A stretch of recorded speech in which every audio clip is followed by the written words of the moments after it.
శ్రోతలకు నమస్కారం. మన ఛానల్కు స్వాగతం. బారిస్టర్ పార్వతీశం 20వ భాగం. రచన ముక్కపాటి నరసింహశాస్త్రి గారు. ఆయన ఎంతో సావధానంగా విని పకాలున ఒక నవ్వు నవ్వారు. నా భయాందోళనలు నేను చెప్పుకుంటే ఈయన ఇలా నవ్వుతాడేమిటి అనుకున్నాను. ఆయన నవ్వు మాని లేచి నా దగ్గరకు వచ్చి నా వీపు తట్టి, సేమ్ నాయనా, నువ్వెంత అమాయకుడివో, ఈ స్వల్ప విషయానికి నీవింత బాధపడవలసిన అవసరం లేదు. మీ సంగతి నాకు తెలియదు, కానీ ఈ దేశంలో ఈ వయస్సులో ఉన్న యువతీ యువకులకు ప్రతి వాళ్లకు ఇది అలవాటే. దీనిలో తప్పేమీ ఉన్నదని మేమేమీ అనుకోము. వయసుకు తగ్గ పరిణామం అని సరిపెట్టుకుంటాం. దీన్ని మా భాషలో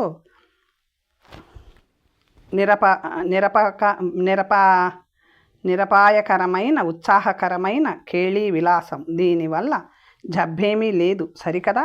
ఈ మాత్రం దానికి భయపడితే వాళ్లలో ఏదో జబ్బుంది అని కూడా అనుకునే అవకాశం ఉన్నది. అందుచేత ఇప్పటి వరకు జరిగిన దానిలో తప్పు కానీ ప్రమాదం కానీ ఏమీ లేదు. ఇక ఎటొచ్చి ఇది శృతి మించి రాగాన పడితే మటుకు కొంచెం తీవ్రంగా ఆలోచించవలసిన విషయమే అవుతుంది. ఆ కన్యకకు నీ మీద నిజమైన మక్కువ కలిగి ఉండవచ్చు. ఇదేమీ వింత అసాధారణము అయిన విషయమూ కాదు. ప్రపంచము నానాటికి సన్నిహితమై, ప్రయాణ సౌలభ్యం ఎక్కువై, దేశాల మధ్య రాకపోకలు ఎక్కువైనప్పుడు ఈ పరిణామం కూడా అనివార్యం అవుతుంది. మీ దేశస్థులను ఎంతోమందిని మా కన్యలు వివాహం చేసుకున్నారు. అందుచేతను ఈ అమ్మాయికి నిన్ను వివాహం చేసుకోవలెననే సదుద్దేశం కలగడంలో ఆశ్చర్యమేమీ లేదు. ఎటొచ్చి మీ మతానికి, మీ వాళ్ళ అభిమతానికి, నీ సంప్రదాయానికి, ఆచార వ్యవహారానికి ఎంతో తేడా ఉంటుంది. వాటితో ప్రతినిత్యం ప్రతిక్షణం ఏవో భేదాలు వస్తూనే ఉంటాయి. అవి ఒకప్పుడు వైరుధ్యం పెంచడం కూడా జరగవచ్చు. అప్పుడు కొంచెం సంసారం సాగించుకోవడం దుర్లభమే అవుతుంది. మొత్తం మీద ఈ రకమైన వివాహములు ఆదర్శ వివాహాలని నేను ఖచ్చితంగా చెప్పలేను. ఆ తుది నిర్ణయం నీవు చేసుకోవాలి. మీలో మీరు మీ అభిప్రాయాలను దాపరికం లేకుండా చెప్పుకొని ప్రశాంత చిత్తంతో మీ స్నేహానికి ఇబ్బంది లేకుండా నిర్ణయించుకోవలసిన తరుణం వచ్చినదని మటుకు నేను చెప్పగలను. బాగా ఆలోచించుకో అన్నారు. నేనేమీ అనలేక, ఇక అక్కడ కూర్చోలేక వెంటనే సెలవు తీసుకున్నాను. ఆ రోజంతా మా మేస్టర్ గారు చెప్పిన దాని గురించే మననం చేసుకుంటున్నాను. ఏదో ఆందోళన, ఏదో భయము, ఏదో అశాంతి. రోజంతా ఏ పని చేయడానికి తోచలేదు. ప్రశాంతంగా ఒకచోట కూర్చోలేకపోతున్నాను. ఏ పుస్తకము చదవలేకపోతున్నాను. యాంత్రికంగా విద్యాలయానికి వెళ్ళి వస్తున్నాను, కానీ అక్కడ చెప్పేదేది వినిపించనూ లేదు, తలకెక్కనూ లేదు. ఇలా 2 రోజులు ఎలాగో గడిపి 3వ నాడు సాయంకాలం మళ్ళీ నా స్నేహితురాలిని కలుసుకొని పలహారాదులు కానిచ్చి తిన్నగా దగ్గరలో ఉన్న ఒక సినిమాకు వెళ్ళాం. అక్కడ పిక్చరు ఒక ప్రేమగాథ తెర మీద నడుస్తున్నది.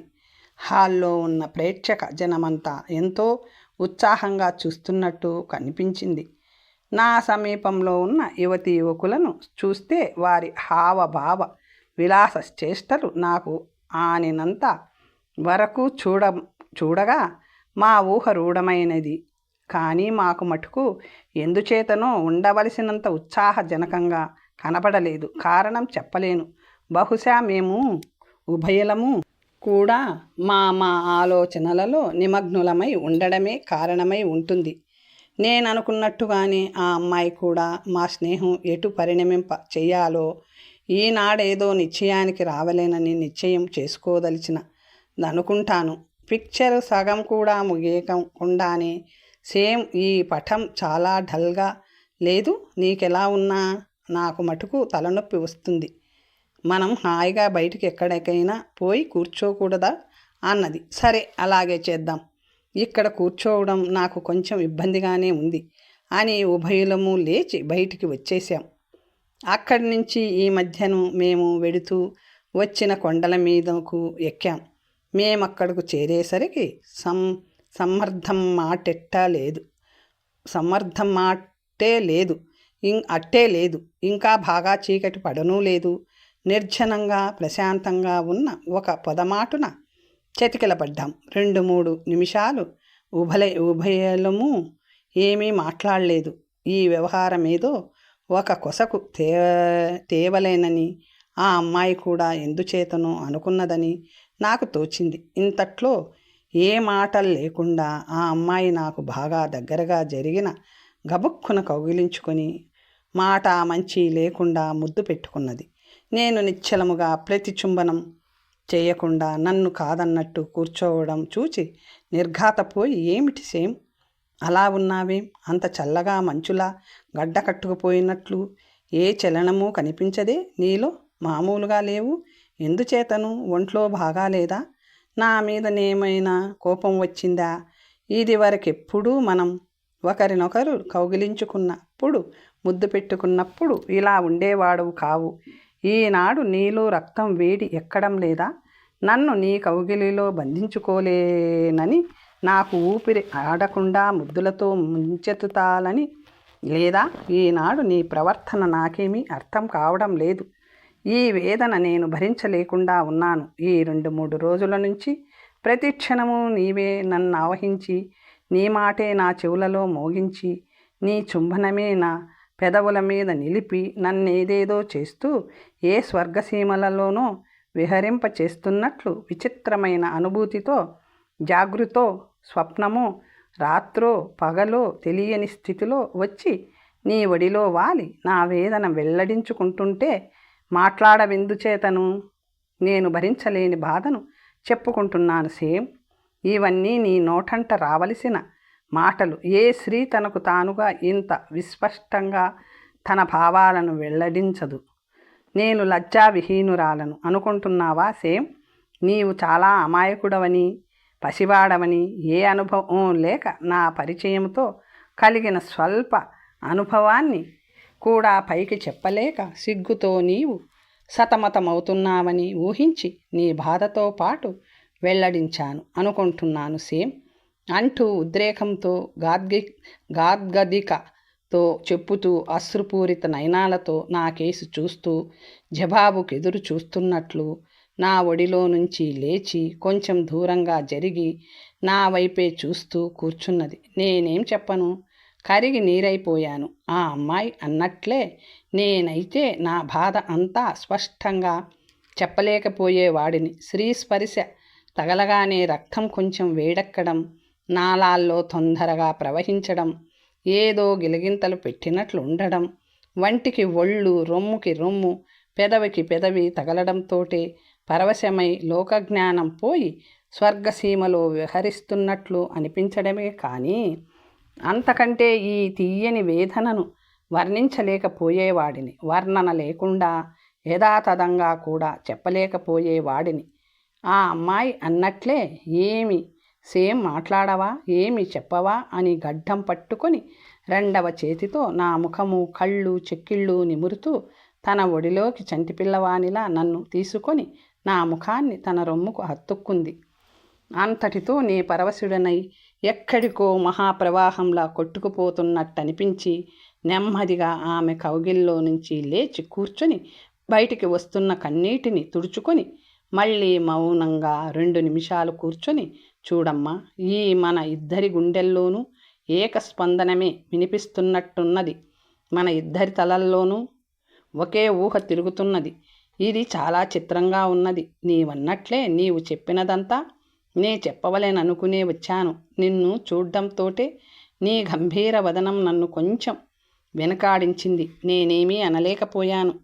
అయినా భావాలకు తగిన మాటలు నా నోటికి అందలేదు. అందుచేతను ఏమీ అనలేక నిశ్చేష్టుడనై కూర్చున్నాను. నీవన్నదంతా ప్రతి అక్షరము యథార్థమే. నేను నిన్నటి నుంచి కాదు, నిన్ను విడిచి వెళ్ళినప్పటి నుంచి ఒకే ఆలోచనతో ఉక్కిరి బిక్కిరి అవుతున్నాను. మన అనురాగానికి పర్యవసనము ఏమిటా అనే ఆలోచనలో పడ్డాను. నీవన్నట్టు నే పసివాడిని, ఏ అనుభవము పొందని వాడినే. అందుచేతనే దాని పర్యవసానం హఠాత్తుగా స్ఫురించేసరికి హడలిపోయిన మాట కూడా నిజమే అని ఈ బెదురే లేకుంటే ఈనాడు మన ఉద్రేకం ఒక కొనకు వచ్చేదనుకుంటాను. ఆ ఊహతో మరీ బెదిరిపోయాను. నా మాటల వల్ల నీకు అటువంటి ఊహే వచ్చిందని అనుకుంటాను. అందుచేతను ఏమి చెయ్యాలో తోచక, ఏమి చెప్పాలో ఎలా చెప్పాలో అంతకంటే తోచక, ఏ చైతన్యము లేనట్లు బొమ్మలా కూర్చున్నాను. అయినా శరీరం వేడెక్కకపోలేదు. రక్త ప్రవాహ వేగం తగ్గనూ లేదు. ఎటొచ్చి తరువాత అడుగు వేయడానికే సంకోచిస్తున్నాను. నీకు అటువంటి ఊహే కలిగినది కనుక మన ఉభయులము కూడా ప్రశాంతంగా మనస్థితి, మన భవిష్యత్తు ఆలోచించుకోవలసిన తరుణం వచ్చింది. మా దేశము, మా ఆచార వ్యవహారాలు మీకు బొత్తిగా తెలియదనుకుంటాను. మాలో పరిచయం లేని యువతీ యువకులు పరస్పరము తెలుసుకోవడమే అసంభవము. పరిచయస్తులు కూడా కలుసుకున్న రహస్య స్థలాలలో కలుసుకునే అవకాశం ఉండదు. ఉన్నా ఒక పట్టాన ఒకరి స్పర్శ చూపులలోనో లేక ఎప్పుడో ఒకప్పుడు మాటలలోనో వ్యక్తం కావలసిందే కానీ చేతలలోకి దిగడమంటూ ఎన్నడూ ఉండదు. ఇవన్నీ వివాహానంతర క్రియలే. అప్పుడు కూడా అన్నప్పుడు వీటికి అవకాశం చిక్కడం దుర్లభం. అందుచేత ఇక మనము కాస్త శాంతించి మన ఉద్రేకాలకు సంకెళ్ళు వేసి మన విషయం క్షుణ్ణంగా ఆలోచించుకొని ఒక నిర్ణయానికి రావాలి అని నిశ్చయం చేసుకున్నాను. నేనెక్కడ నుంచో దూర తీరాల నుంచి చదువుకొని ఇక్కడికి వచ్చాను. దైవికంగా ఎందుకో మనం కలుసుకున్నాం. మన కలయిక ప్రథమ పరిచయంతో ఆగక, కరచాలనంతో నిలువక, కౌగిలిలోకి అక్కడ నుంచి ముద్దుల వరకు సాగింది. ఇక తరువాత మెట్టు ఒక్కటే మిగిలింది. మీ దేశంలోనైనా మీ ఆచారం ప్రకారమైన ఆ మెట్టు దాటడం వివాహమైతే గాని అంత సులభం కాదేమోననే ఆలోచన తోచింది. నీకు మాకు జాతిలో కానీ, మతంలో కానీ, ఆచారంలో కానీ, సంస్కారంలో కానీ పొంతన కుదిరేట్టు కనబడ్డం లేదు. మనమిద్దరము ఏకమైతే అన్నింట మాట ఎలా ఉన్నా మన జీవన యాత్ర సుఖంగా సాగుతుందా? ఏ పురాపొచ్చములు క్షణక్షణము పొడుసూపకుండా ఉంటాయా? నేను మా వాళ్లకు ఏకైక సంతానం. నీ కోసం వాళ్లను విడిచి రాలేను. నీవు మాత్రం మా దేశంలో ఉండగలవా? నీవు అంగీకరించి వచ్చినా మా వాళ్ళు మనలను గుమ్మంలోకి రానివ్వరన్న సంగతి మనం మరవకూడదు. ఈ పరిస్థితుల్లో మన వివాహానంతర జీవితము సాధ్యమేనా అనే విషయం మనం ముందు తేల్చుకోవాలి. అది సాధ్యం కానప్పుడు మన ఉద్రేకమును వదులుకొని మన ప్రణయమును మరో దారిని పట్టించి నిన్ను విడిచి నా దారిన నేను పోతే జరగబోయేదేమిటో కూడా ఆలోచించుకోవాలి అన్నాను. వెంటనే ఆ అమ్మాయి నా మాట కడ్డొచ్చి సేమ్ నేను అనుకున్నంత భయపడినంత జరిగింది. ఎందుచేతనో నీవు ఈ రోజున ఈ ప్రశంస చేస్తావనే ఆలోచన నాకు తోచింది. దానితో ఈ కొలది రోజులు ఆనందానుభూతి ఎక్కడకు దారితీస్తుందోనని నేను పునర్విమర్శ చేసుకోవలసి వచ్చింది. నీకు తోచిన ఆలోచనే నాకు తోచింది. కానీ ఆ ఆలోచన తలకు తట్టగానే హడలిపోయాను. కొలది రోజుల అనుభవంతోనే నీవు నా హృదయంలో స్థిర నివాసం ఏర్పాటు చేసుకున్నావు. హృదయంలోనే కాక నా అంతట నీవే నిండి ఉన్నావు. మరీ క్రిందటిసారి నిన్ను విడిచి వెళ్ళినప్పటి నుంచి అనుక్షణము నా ఒళ్ళు పులకాంకిత మవుతూనే ఉన్నది. నీ చేతులు నా ఒళ్ళంతా గిలిగింతలు పెడుతున్నట్టే ఉంది. నీ మధురవాక్కు నా చెవులలో గానం చేస్తూనే ఉన్నది. నీ పెదవులు నా పెదవులను పీల్చి పిప్పి చేస్తూనే ఉన్నాయి. నీ వేడి నిట్టూర్పులు నా నిట్టూర్పులో కలిసి నన్ను పరవశం చేస్తూనే ఉన్నాయి. నీవెంత దూరంలో ఉన్నా ఇంకేమీ చెప్పను సేమ్. ఇంక ఎలా చెప్పను సేమ్. ఇవన్నీ ఎలా మరవగలను సేమ్. మరిచి మనగలనా సేమ్. ఏమిటి మనకు గత్యంతరం? ఎలాగూ మనము విడిపోగలం. నీ మాట నేను చెప్పలేను, కానీ నేను మటుకు అలా ఉండలేనేమో అనుకుంటున్నాను. పోని నీ ఉన్నన్నాళ్ళు అప్పుడప్పుడు నిన్ను కలుసుకుందామన్న మన ప్రణయ పర్యవసానం చూడకుండా ఉండలేను సేమ్. నీవు మగవాడవు, పసివాడవైనా ధైర్యశాలివే. నేనిదివరకెన్నడూ ఈ దేశంలో ఉండి కూడా ఇంతమంది మగవాళ్లలో తిరుగుతూ కూడా ఏ ఒక్క రోజున కూడా ఇటువంటి అనుభవమును పొందలేదంటే నీవు నమ్మాలి సేమ్. నాకేమిటి దిక్కు? నేనేం కావాలి? నాకు మతిపోతుంది సేమ్. నీకు దూరమై బ్రతకనూ లేను సేమ్. భగవంతుడా, ఏమిటి నా గతి అంటూ వెక్కి వెక్కి ఏడుస్తూ నన్ను కౌగిలించుకొని ఏడుస్తూనే నన్ను ముద్దు పెట్టుకొని ఎక్కిళ్లతో నా మెడను కౌగిలించుకొని ఉండిపోయింది. నేనెలా సముదాయించాలో ఓదార్చాలో నాకు తోచలేదు. నేనామెను గట్టిగా పొదివి పట్టుకొని చెక్కిలికి చెక్కిలి చేర్చి చలనం లేకుండా ఊపిరి కూడా విడవకుండా ఎంతోసేపు అలాగే కూర్చునిపోయాను. కొంతసేపటికి ఆ అమ్మాయికి ఎక్కిళ్ళు తగ్గాయి. అశ్రుధారలు కట్టుబడ్డాయి. ఎంతో అలసట వచ్చినట్టు ఒళ్ళంతా పట్టు విడిచినట్టు ముద్దలా నా పక్క నుంచి నా ఒడిలోకి జారిపోయింది. నేను నెమ్మదిగా నా జేబు రుమాలుతో ఆమె కన్నీరు తుడిచి తలా చెక్కిళ్ళు నిమిరి కళ్ళు ముద్దాడి కొన్ని క్షణాలు గడపగా ఆమె నెమ్మదిగా లేచి కూర్చున్నది. లేచి సేమ్ మనం ఇంటికి వెళ్ళిపోదాం. నేనిక్కడ కూర్చోలేను. ఈ సామీప్యం సహించలేను. నీ స్పర్శ నాకు దుర్భరంగా ఉంది. ఈనాటికిలా విడిపోదాం. మళ్ళీ మనం కలుసుకొని ఈ ఉద్రేకం చల్లార్చుకొని తుది నిర్ణయమేదో తేల్చుకుందాం. ఇంకొక్క క్షణం ఇక్కడ ఉండలేను. నీవు నాతో కూడా రావద్దు అని చెంగున లేచి నా మాట వినకుండానే నేను అడుగు ముందుకు వేయకుండానే ఒక్క పరుగున వెళ్ళిపోయింది. నేను చేష్టలుడిగే శిలా ప్రతిమలా ఆమె వెళ్ళిన దిక్కే చూస్తూ ఎంతసేపు అలా నిలబడిపోయాను. నా పక్కగా వెడుతున్న వాళ్ళు కొందరు నన్నెగా దిగా చూసి ఎవడీ వెర్రివాడు అనుకుంటూ చక్కా పోయారు. కొంతసేపటికి తెలివి తెచ్చుకొని బయటికి రాబోతున్న కన్నీటిని ఆపుకొని నెమ్మదిగా ఇంటివైపు సాగాను. మాకు పరీక్షలు చాలా దగ్గరకు వచ్చాయి. అహర్నిషాదులు చాలా కష్టపడి చదువుతూనే ఉన్నాను. తప్పక కృతార్థుడనవుతాననే ధైర్యం ఉన్న ఒక పక్కన చాలా బెదురుగా కూడా ఉంటూనే ఉన్నది. భగవంతుడి మీద భారం వేసి నా ప్రయత్న లోపం లేకుండా చదువుకుంటుండగా హఠాత్తుగా ఒక రోజున నా స్నేహితురాలి దగ్గర నుండి ఒకసారి ఎలాగైనా వీలు చేసుకొని ఆ సాయంకాలం కలుసుకోమని ఎంతో దీనంగా బ్రతిమాలుతూ ఉత్తరం వచ్చింది. ఇదేమిరా భగవంతుడా, పిడుగులా ఇప్పుడు ఈ ఉత్తరమేమిటి? వెళ్ళడము వెళ్ళకపోవడమా? వెడితే మళ్ళీ ఆమె సామీప్యంలో ఆమె చూపులలో పడి మైమరిచి నా చదువు వెనకబడుతుందేమో. వెళ్ళకపోతే ఆ అమ్మాయి ఇక్కడికే వస్తే నేను చేయగలిగినదేముంది? ముందు నుయ్యి వెనుక గొయ్యి అన్నట్టుగా ఏమి చేయడానికి తోచక ఆ రోజంతా వికలమైన మనస్సుతో ఏమీ చదవలేక సాయంకాలం వెళ్ళి ఆమెను కలుసుకున్నాను. ఎంత సంతోషించిందో ఎలా చెప్పగలను? ఆ సంతోషం వెనుక విషాద రేఖలు కూడా అలుముకొని అస్పష్టంగా కనపడుతూనే ఉన్నాయి. దగ్గర హోటల్లో కొంచెం టీ తీసుకొని మేము మామూలుగా వెళ్ళే చోటికి వెళ్ళి కూర్చున్నాం.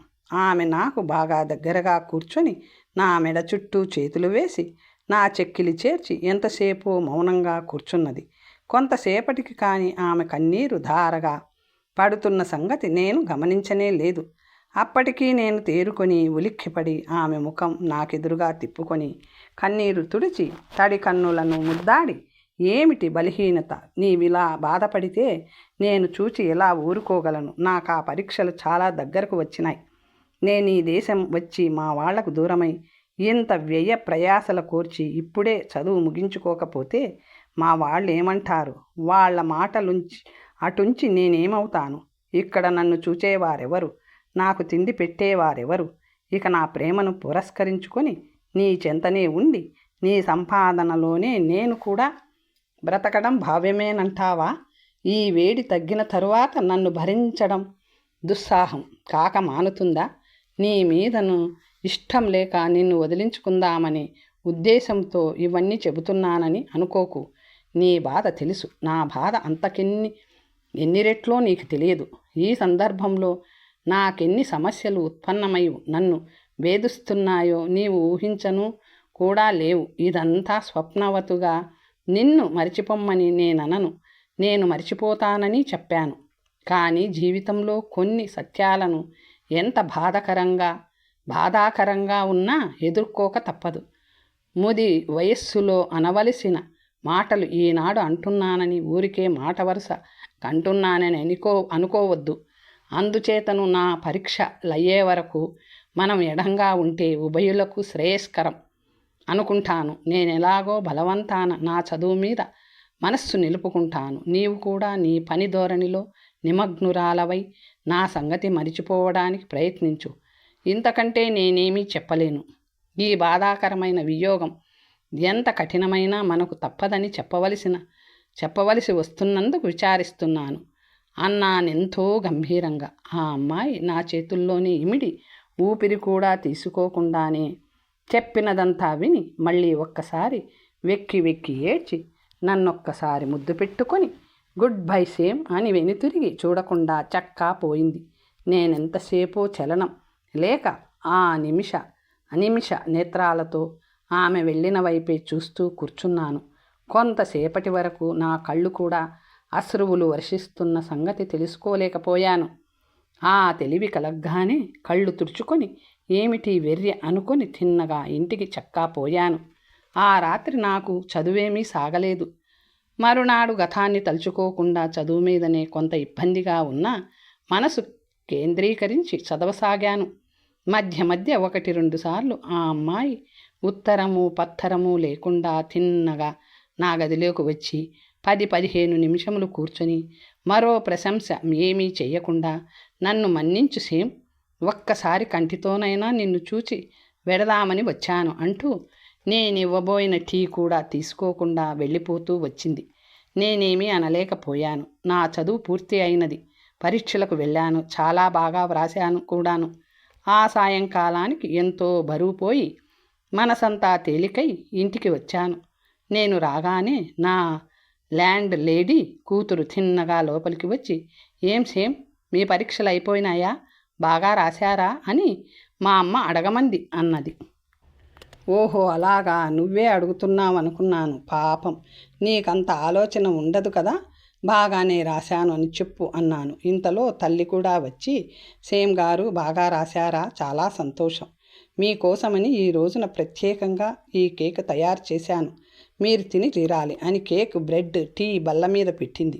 ఇదేమిటిలా ఒక్కడికే పెట్టారు? నాకంటే ముందే ఈ అమ్మాయి ఎవరో వచ్చి సిద్ధంగా కూర్చుంది కదా, నన్ను తిననిస్తుందా? తింటే జీర్ణం అవుతుందా? ఇంకో ప్లేటు కూడా పెట్టండి ఇక్కడ అన్నాను. ఆమె నవ్వుకుంటూ లోపలికి వెడుతూ, అయితే మీరు దాన్ని మీతోటి కూడా తీసుకుపోతారా ఏమిటి అంది. అమ్మయ్యో, ఈ రాక్షసిని భరించడం నాకు కాదు కదా, నన్ను సృష్టించిన దేవునికి కూడా శక్యం కాదు. నేను వెళ్ళేటప్పుడు నా వెంట పడుతుందనే అనుమానం లేకపోలేదు. అందుచేత ఏ అర్ధరాత్రో అపరాత్రో మంచి రోజు చూసుకొని చడి చప్పుడు లేకుండా ఉడాయిద్దామనుకుంటున్నాను అన్నాను. అవునులేండి, పాపం, మీ సంగతి నాకు తెలుసులేండి.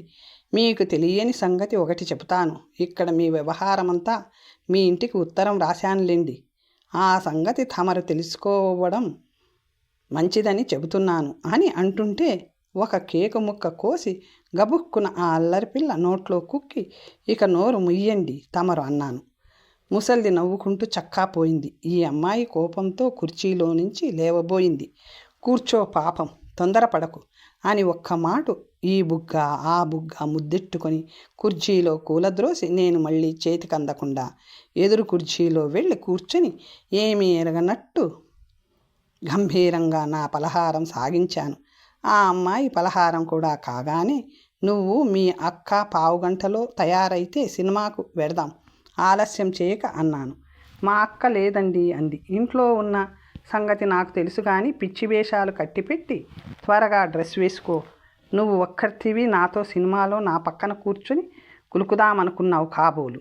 పాపం, నీ సంగతి నాకు తెలుసు, దయచేయి అన్నాను. ఒక ఉడాముని నా దగ్గరకు వచ్చి నా మెడ వంచి నన్ను ముద్దెట్టుకొని సేమ్ అని చక్కా పోయింది. 10 నిమిషాల్లోనే వాళ్ళు ఉభయులు తయారై నన్ను చెరో రెక్క పట్టుకొని ఎక్కడికని నన్ను అడగకుండానే వాళ్ళు ఇష్టం వచ్చిన సినిమాకు తీసుకువెళ్ళారు. కొద్ది రోజులు ఏ పని పాటు లేకుండా స్నేహితులందరినీ తిరగవేస్తూ ఒక పూట మా మాస్టర్ గారిని కూడా కలుసుకొని తీరిక సమయాల్లో గ్రంథ కాలక్షేపం చేస్తూ పరీక్షా ఫలితాలు ఎప్పుడు తెలుస్తాయా అని నిరీక్షిస్తూ కూర్చున్నాను. హఠాత్తుగా ఒక రోజున సాయంకాలం బయటికి వెడదామని అనుకుంటుండగా మా స్నేహితురాలు ప్రత్యక్షమై, నేను సమయానికే వచ్చాను, రండి వెడదాం అన్నది. సరేనని బయలుదేరి దారిలో ఉన్న హోటల్కు వెళ్ళి టీ తీసుకున్న తరువాత సినిమాకు వెళ్దాం అక్కడ బొమ్మ చూస్తూ ఏవో పిచ్చాపాటి కబుర్లు చెబుతూ మధ్యను మీ పరీక్షలు అయిపోయినాయా, బాగా రాశారా, నేనేమీ అడ్డు రాలేదు కదా అన్నది. బాగానే రాశాను, పాస్ అవుతాను అనుకుంటాను అన్నాను. ఫలితాలు ఎప్పుడు తెలుస్తాయి అంది. దానికోసమే నిరీక్షిస్తున్నాను, 4-5 రోజుల్లో తెలుస్తాయనుకుంటున్నాను అన్నాను. అయితే తెలియగానే ప్రయాణమేనా మీ దేశానికి అన్నది. అవునన్నాను. చాలా సంతోషం. మీరు కష్టపడి చదువుకున్నారు, పరీక్షలలో ఉత్తీర్ణులై వెడుతున్నారు. మీ భవిష్యత్తు ఎదర పూలబాటగా ఉంటుంది. ఈ దేశం ఎప్పుడైనా జ్ఞాపకమొస్తే ఇక్కడ వ్యక్తులు కూడా జ్ఞాపకమొస్తారనుకుంటాను. మాకంతవరకే ప్రాప్తం అన్నది. తరువాత పిక్చర్ అయ్యే వరకు మాటలు లేక ఒకరినొకరు కౌగిలించుకొని కూర్చున్నాం. తరువాత బయటికి వచ్చి మన మామూలు చోటికి వెడదామా అన్నాను. థ్యాంక్యూస్, ఏం వద్దులేండి, ఇలా విడిపోవడమే మంచిది కదా అన్నది. ఇక నేనేమీ అనలేదు. అంతటితో ఎవరి దారిన వారు వెళ్ళిపోయాం. వారం రోజుల తర్వాత పరీక్షా ఫలితాలు తెలిసినాయి. నేను ఆశించిన దానికంటే ఎక్కువగానే మొదటి తరగతిలో ఉత్తీర్ణుడయ్యాను. ఆ సంతోషం పట్టలేక పోయాను. ఎవరితో ఈ ఆనందం పంచుకోను? ముందు మేస్టారుతోటి, రాజుతోటి చెప్పి వాళ్ళ అభినందనలు తీసుకొని నా బసకు వచ్చి మా లాండ్ లేడీ గదిలోకి వెళ్ళి నేను పాస్ అయ్యానని చెప్పాను. ఆమె ఏదో వంట చేసుకుంటున్న మనిషి బ్రహ్మానందపడి ఆ మురికి చేతులతోటే నన్ను గట్టిగా కౌగిలించుకొని ఈ బుగ్గ ఆ బుగ్గ ఎంతో ప్రేమతో తన కొడుకును ముద్దెట్టుకున్నట్టు ముద్దు పెట్టుకుంది. నన్నెంతో అభినందించింది. నిండు హృదయంతో చేసిన ఈ అభినందనకు నేను ముగ్ధుడనయ్యాను. కూతుళ్ళిద్దరూ నవ్వుతూ నాకేసి చూస్తూ నిలబడ్డారు. అలా నిలబడ్డతారేం, మీరేమీ అభినందనాలు తెల్పరా అన్నాను. చెప్పకేమండి, అందుకే నిలబడ్డాం, కంగ్రాచులేషన్స్ అని ఇద్దరూ చేతులు జాపారు. ఓస్, ఇంతేనా? మీ అమ్మలాగే మీరు అభినందిస్తారని ఆశిస్తుంటే ఊరికే చేతులు చాపి ఊరికంటే ఎలాగూ అని వారిద్దరినీ దగ్గరకు లాక్కుంటూ వారి నుంచి ఆశించిన పని నేనే చేసి ఊరుకున్నాను. తల్లి కడుపు చెక్కలయ్యేటట్టు నవ్వింది. పెద్దమ్మాయి కొంచెం సిగ్గుపడి బుగ్గలను గులాబీలు పోయించింది. చిన్నమ్మాయి కోపాన్ని అభినయిస్తూ, నువ్వు ఇలాంటి అల్లరి పిల్లవాడివని తెలుసు, నీ పని చెప్తా ఉండు అంది. సరే అయితే రా అని చేయి పట్టుకొని నా గదిలోకి లాక్కేడదామని అనుకుంటుంటే నన్ను విదిలించుకొని పారిపోయింది. పరీక్షా ఫలితాలు విద్యాలయంలో ప్రకటన రాగానే, ఆ ప్రకటన మన వాళ్ళందరూ చూడగానే, నేను మొదటి తరగతిలో వచ్చానని తెలియగానే మన వాళ్ళంతా వాళ్లే కాక ఆంధ్రేతరులు కూడా ఎంతోమందో తండోపతండాలుగా నా గదికి వచ్చి నన్నెంతగానో అభినందించి పైకెత్తేశారు. మన వాళ్ళు అందరిలో వయసులో నేను చిన్నవాణ్ణి కావడం, ఇంత త్వరలో పరీక్షకు వెళ్ళి ప్రథమ తరగతిలో రావడం వాళ్ళందరినీ ఆశ్చర్యచకితుల్ని చేసింది. ఈ పరీక్షకు ముందే నేను ఇండియన్ అసోసియేషన్లో సహాయ కార్యదర్శిగా ప్రముఖ పాత్ర వహించడం, ఆ దేశానికి మన చెడుగుడి పరిచయం చేయడం, నేనెంతో తొందరగా గోల్ఫ్ ఆట నేర్చుకొని ప్రథమ తరగతి క్రీడాకారునిగా పేరు సంపాదించడం వల్ల నేనందరకు సుపరిచితుడను, అభిమాన పాత్రుడను అయ్యాను. ఈ వచ్చిన వారందరూ నన్ను అభినందించడమే కాక మాకందరకు వెంటనే పార్టీ ఇస్తావా చస్తావా అని కూర్చున్నారు. మహాప్రభో, నేనింకా చావదలుచుకోలేదు, అందుకని పార్టీ ఇచ్చుకుంటాను, సాధ్యమైనంత త్వరలోనే ఏర్పాటు చేస్తాను. మా గ్రహస్థితి బాగుండనప్పుడు ఇలాంటివి వస్తూ ఉంటాయి. ఇక్కడ అయిన ఖర్చుకు ఇది వడ్డీ అనుకుంటాను, దయచేయండి అని అందరినీ పంపించేసి నా మిత్రుడు రాజును, అప్పుడొచ్చిన ముక్కుపొడుం గాన్ని, ఈ మధ్యనే రజస్వలైన కుర్రవాడిని, పాపం ఆ పని చేసినది అతని భార్యలేండి, సంప్రదించి వారి సహాయంతో ఒక చిన్న హోటల్లో తేనీటి విందు ఏర్పాటు చేశాను. ఇది వరకు 1-2 సార్లు చేసినట్టుగానే ఆఖరిసారి పులిహోర, సత్యనారాయణ ప్రసాదం లాంటి రవకేసరి నేను రాజు కలిసి తయారు చేశాం. పాకం అద్భుతంగా అమిరింది. ఇదంతా తన వల్లనే అని మా రాజు అనుకున్నాడు. కానీ నేను మటుకు అతను నా ప్రక్కన నిలబడి భుజాలెగరేస్తుంటే ఈ ప్రసాదాలు తయారు కాలేదని, వాటికా రుచి లేదని ఖచ్చితంగా నచ్చచెప్పాను. అతను ఎంతో చిన్నబుచ్చుకొని అలాగే చూద్దాం, అది మన మధ్య తేలే విషయం కాదు, సభాముఖాన్నో కోర్టులోనో తేల్చుకోవలసిన విషయం ఇది. చూస్తూ ఉండు అన్నాడు. సాయంకాలం పార్టీ దిగ్విజయంగా జరిగింది. అందరూ ఎంతో సంతోషించారు. నాకు తెలియకుండానే ఎవరో తబలా, హార్మోనీ తెప్పించి రహస్యంగా అక్కడ దాచి ఉంచారు.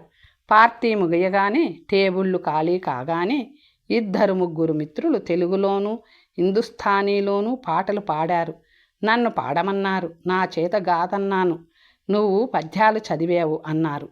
కాదనలేక భాగవతంలోని కొన్ని, హరిశ్చంద్ర నాటకంలోని కొన్ని, ఇంకేవో కలగా పులగంగా కొన్ని పద్యాలు చదివాను. మిత్రులందరూ ఒకరి తరువాత ఒకరు ఉపన్యాస ధోరణిలో వారి హర్షామోదాలు తెలియపరిచారు. కొందరు ఎంతో చమత్కారంగా హాస్యరస ప్రధానంగా మాట్లాడారు. పెద్దల అనుకున్న వాళ్ళు ఒకరిద్దరు నన్ను దిగ్విజయంగా జీవనయాత్ర సాగించగలవని, ఇంటికి వెళ్ళగానే మామూలు పద్ధతిని మర్చిపోకుండా బుద్ధిమంతురాలైన, రూపవతి అయిన, విద్యావతి అయిన, గుణవతి అయిన కన్యను చూసి వివాహం చేసుకోమని, అలా చెయ్యని నాడు రవాణా చేస్తామని కూడా సలహాతో పాటు అభయము ఇచ్చారు. అందరూ నాతో కరచాలనం చేయడంతో, హిప్ హిప్ హురే అనే జయ జయధ్వనాలతో పార్టీ ముగించి అందరూ ఎవరి దారిన వాళ్ళు వెళ్ళారు. నా ఆనందం పట్టలేకపోయాను. అక్కడే కూర్చొని కొంతసేపు పొంగి పొరలి వస్తున్న ఆనంద బాష్పాలను అణుచుకొని లేచి బయటకు వచ్చాను. నా మిత్రులంతా ఒక్కరూ మిగలకుండా నన్ను ఏకాకిని చేసి చక్కా పోయారు. నేను పరధ్యానంగా నడుస్తూ వస్తుంటే వీధి చివర నా స్నేహితురాలు నిలిచి ఉండడం నాకు ఆశ్చర్యం వేసింది. నేను గుడ్ ఈవినింగ్ ఏమిటి, ఇక్కడ నిలబడ్డావెందుకు, ఇలా వచ్చావేమిటి, నా బస చాలా దూరం కదా, ఈవేళ పార్టీ ఉన్నదని ఇక్కడికి వచ్చి ఉంటారని తెలుసుకుని మీరు ఒంటరిగా కనపడతారనే ఆశతో వచ్చి ఇక్కడ సుమారు గంట నుంచి వేచి ఉన్నాను అన్నది. అయ్యయ్యో, ఎంత పొరపాటు జరిగింది, నీకెంత శ్రమ కలిగించాను. పార్టీకి అంతా మా దేశస్థులు, నాతోటి విద్యార్థులే కానీ ఆడవాళ్ళనెవరినీ పిలవలేదు. ఎవరినైనా పిలిచి ఉంటే నిన్ను తప్పకుండా పిలిచి ఉండేవాడిని. రా, అలా పోదాం అని కొంత దూరం నడిచి మామూలు చోటికి చేరుకున్నాం. కూర్చొని కొంతసేపు లోకాభిరామాయణం చెప్పుకుంటూ ఉండగా మాటల మధ్యను, అయితే ఇక్కడ మీ పని పూర్తయినట్టే కదా అన్నది. అవును, బహుశా రేపు బారిస్టర్ పరీక్షా ఫలితాలు కూడా తెలుస్తాయి. నేను పాస్ అయినట్టు ఈ మధ్యాహ్నమే వార్త అందింది. అందుచేతను పని పూర్తి అయినట్టే. కొద్ది రోజులలో మీ అందరి దగ్గర సెలవు తీసుకొని ఈ దేశానికి గుడ్ బై చెప్పి వెళ్ళిపోవాలి. మళ్ళీ ఈ జన్మలో ఇక్కడికి వచ్చే అవకాశం ఉంటుందని అనుకోలేకుండా ఆశించను కూడా లేకుండా ఉన్నాను అన్నాను. ఆ ఆఖరు మాట అనేటప్పుడు నా కంఠంలో కొంచెం వణుకు కూడా వచ్చింది. ఆ అమ్మాయికి కంఠనీరే వచ్చింది. సముద్రపు టుప్పు అడవి ఉసిరి అన్నట్టు, ఎక్కడ భారతదేశం, ఎక్కడ స్కాట్లాండు, నేనెవరినో, ఈ అమ్మాయి ఎవరో, మాకీ పరిచయం ఎందుకు కలిగింది, ఈ సంయోగం పరవశించకుండానే మళ్ళీ ఈ వియోగమేమిటి అనే ఆలోచనలు ఏవేవో తలలో ముసురుకోవడం ప్రారంభమైనాయి. కొంతసేపు నేనేమి మాట్లాడకుండా నిశ్శబ్దంగా ఉన్న సంగతే నేను గమనించలేదు. ఆ అమ్మాయి నా ముఖం కేసి తదేకంగా దీక్షతో చూస్తూ, ఏమండి, హఠాత్తుగా అంత గంభీరులై పోయారు, మనం విడిపోయే సమయం ఆసన్నమైనదని విచారిస్తున్నారా? ఎప్పటికైనా తప్పదని అనుకున్నాం కదా, మీరే అలా అయిపోతే నేనేం కాను. ఈ సంయోగ వియోగములు మానవాళికి సహజమే కదా, తెలిసి కూడా బాధ ఎందుకు? చేతికందిన ఆనందమును అనుభవించడం, తరువాతను ఆ ఆనందంతోనే విడిపోవడంలోనే సుఖం ఉంటుందనుకుంటున్నాను. చాలా చిత్రంగా ఉన్నది. నేను కూడా మీ ఆలోచన సరళిలోనే మూడ్లోనే పడ్డట్టున్నాను. అత్యంత సన్నిహితుల ఆలోచనలు అలాగే ఏకముఖంగా నడుస్తాయి కాబోలు. నాకు ఇదో వింత అనుభవం అన్నది. నేను తెలివి తెచ్చుకొని అతి ప్రయత్నం మీదను నా గంభీర ముద్ర వదిలి మళ్ళీ మామూలు ధోరణిలో పడి కాసేపు కబుర్లు చెప్పుకొని మళ్ళీ ఇద్దరూ ఒకే క్షణంలో కూడబలుక్కున్నట్టు వెడదామా అని ఏకకాలమందు లేచి నుంచొని ఏ ఉద్రేకము లేకుండా కేవలం కరచాలనం చేసిన ధోరణిలో ఒకరినొకరు తేలికగా పెదవుల మీద ముద్దు పెట్టుకొని ముందుకు సాగాం. 4 రోజుల తర్వాత జరిగింది కాన్వికేషన్ జరిగింది. హాలు కిటకిటలాడిపోయింది. నేనెంతో కష్టం మీదను నా ల్యాండ్ లేడీ కూతుళ్లకు అక్కడ ప్రవేశానికి టిక్కెట్లు సంపాదించాను. ఆ హాల్లో కూర్చున్నంతసేపు నేను ఈ లోకంలో ఈ మానవాళి మధ్యనున్నాననే భావమే లేదు. ఊహలన్నీ నన్ను విడిచి వీధిలో విహారం చేయనారంభించినాయి. నా పేరు పిలిచినప్పుడు నిద్రలో ఎవరో నన్ను పిలిచినట్టు వినబడి లేచి నుంచొని ప్లాట్ఫామ్ దగ్గరికి వెళ్ళి వాళ్ళ అందించిన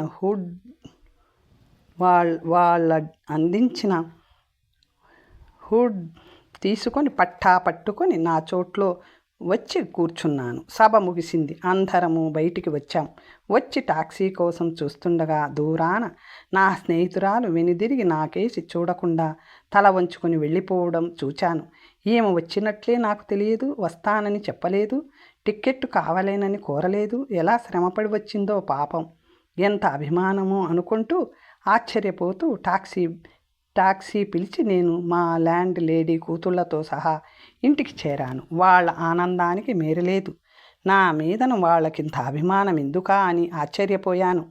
మరునాడు నా కాన్వకేషన్ డ్రెస్సులో ఒక ఫోటోగ్రాఫ్ ప్రయాణానికి దరఖాస్తుకు అవసరమైన ఫోటో ఒకటి తీయించుకొని వస్తూ మా ఇంటి ఆమెకు పిల్లలకు తలొక బహుమతి కొని వాళ్ళకిచ్చాను.